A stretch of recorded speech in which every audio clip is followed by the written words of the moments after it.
Hi everyone, and welcome to Teacher Ivan channel, where we cover English grammar, unit by unit, and where we also talk about the activities that teachers can use in the classroom. Now, usually these activities have fun names, but this one is simply called Vocab Revision Game. If you find a better name for it, just write it in the comment section. What's interesting about this game is that it's an excellent end of the class activity because it requires students to run around, and the whole game takes about 20 minutes to play. Now, without further ado, let's take a look at how it's played. Okay, so this activity requires some preparation beforehand. You will have to choose the vocabulary you want to cover and prepare one sheet of paper where you will write down the list of those words. Just the words, nothing else. Then you should copy that sheet of paper so that there are enough copies for as many pairs of students as you have in your group. The second sheet of paper should contain the definitions of the words that you have on the first sheet of paper. That piece of paper should be cut into smaller pieces, each containing one definition. Then you will take those small pieces of paper and spread them around the classroom, wherever you see fit.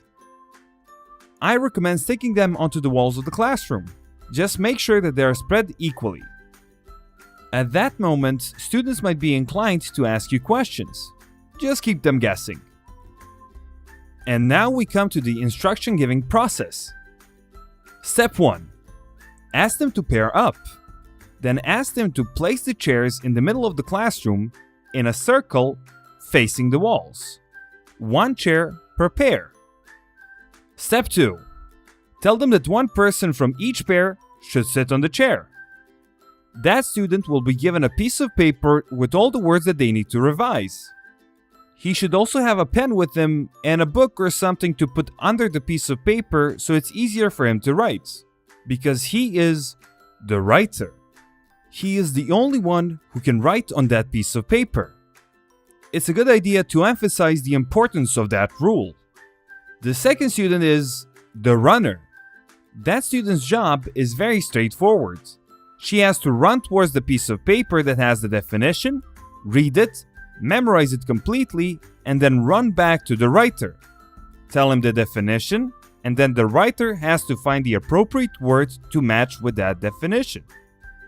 The runner has to run back and forth until they match all the definitions with the words. The winning pair is, of course, the pair that gets all the words first.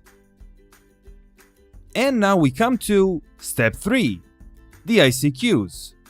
Now, instruction check questions are super important when playing games like these because students can easily misunderstand some of the rules, and if that happens, all hell breaks loose. Trust me. That's why it's super important that before they begin, you should ask them some of the questions regarding the rules, like, are you supposed to touch the pieces of paper on the wall? No! You can only read the definitions and memorize them, right? Yes! Or any questions you might come up with. And once you're done with the ICQs, it's time for Step 4. Make sure everything goes smoothly. If you play this game with younger students, there are always going to be one or two super enthusiastic ones. In that case, just make sure they don't accidentally run into someone else, and you're golden. And there you go. I've played this game with both kids and adults, and it has never failed me because people always end up having a great time playing it. So go ahead and try it and tell me how it went. Share your experience in the comment section of this video. Of course, if you enjoyed this lesson, don't forget to like, share, subscribe, but above all, learn.